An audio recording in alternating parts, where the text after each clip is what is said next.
Em participação em um podcast, o jornalista Pavinato fez críticas duríssimas ao Supremo Tribunal Federal e ao andamento dos processos do dia 8 de janeiro. Com sua fala direta e sem papas na língua, ele questionou a condução dos julgamentos e levantou dúvidas sobre a imparcialidade da Corte.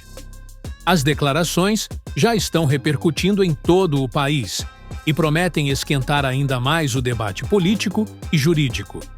Assista a... Mostra um dedo do meio para um estádio com milhares de brasileiros e brasileiras ali e depois ainda liga para a empresa, para o jornal O Estado de São Paulo e diz: mande embora quem bateu esta foto, uma foto para ganhar prêmio.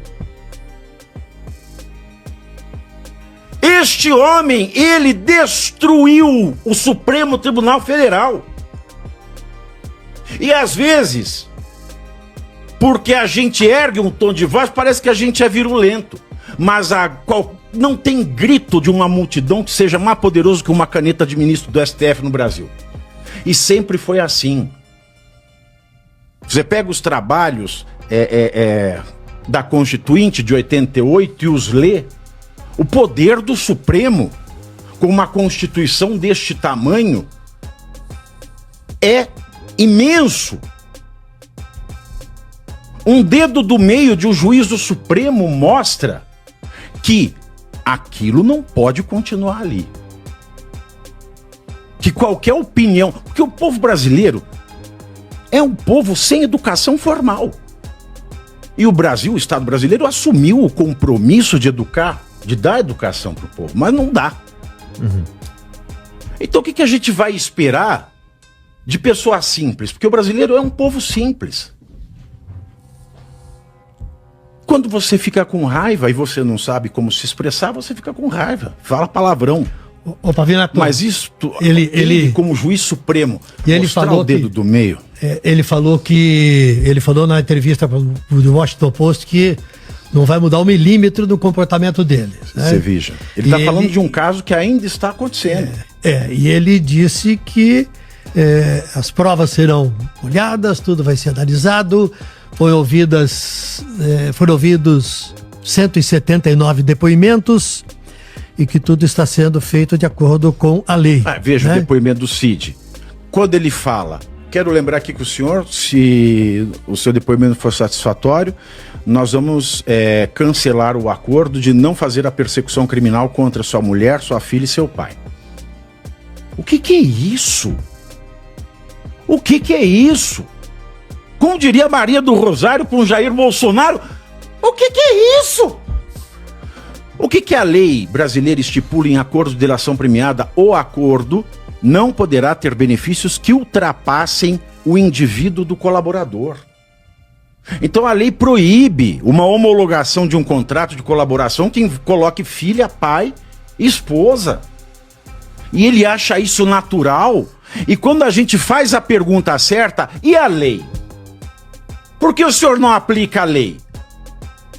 Aí se malufa, um juiz não pode malufar e responder o que quer. Ele tem que ser objetivo.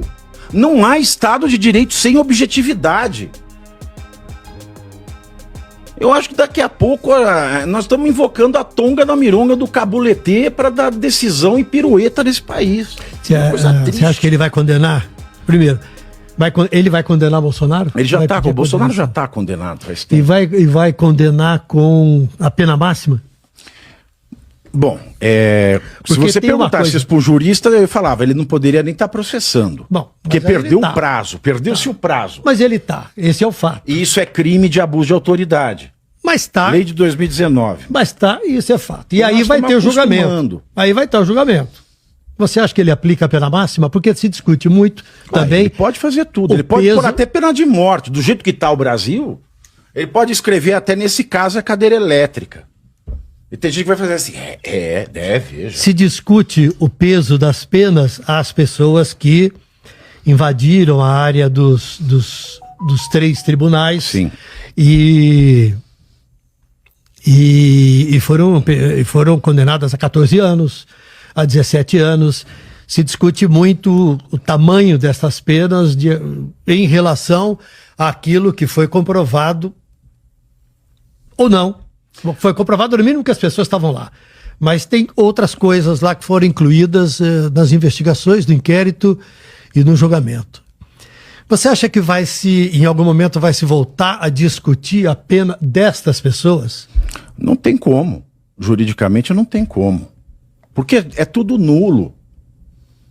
É tudo nulo, não tem validade jurídica nenhuma. Eu fiz uma pesquisa de jurisprudência nos estados.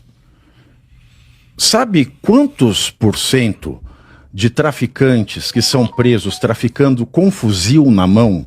Sabe quantos % é de 17 ou mais anos de reclusão? 0. Todos são penas menores. Você traficar com um fuzil automático no Brasil não dá isso. Aí, usa o critério de proporcionalidade que quiser, mas é tudo um absurdo. Mas hoje, a virulência e a agressividade contra a instituição, eu fico olhando e falo assim, bom, se nós começarmos a destruir as instituições, mas não somos nós. Vai sobrar o caos. Quem está atacando a instituição STF são os 11 que lá sentam, à exceção de 1, 2, se eu tiver boa vontade. Por quê? A Constituição e as leis brasileiras, elas são claras em alguns pontos. É proibido um juiz dar entrevista. É proibido que um juiz e um ministro do Supremo um juiz. É proibido, expressamente proibido, que ele fale de casos que estão sob seu julgamento ou que ele pode vir a julgar. Para ficar em 3 casos, o Alexandre de Moraes deu uma entrevista longa para as organizações Globo, em que ele prejulgou quase 2.000 brasileiros. Prejulgou. Ninguém pôs um revólver na cabeça careca dele e falou, Alexandre, você vai dar uma entrevista. Não, ele foi porque quis. Ninguém obrigou, pôs um revólver na cabeça dele e falou, você vai fazer fotos sensuais para New Yorker. Como ninguém foi com um revólver na cabeça dele e falar, você vai falar pro The Wall Street Journal. Como ele fez anteontem. Então ele faz as coisas que a lei proíbe a um ministro. E quando a pessoa que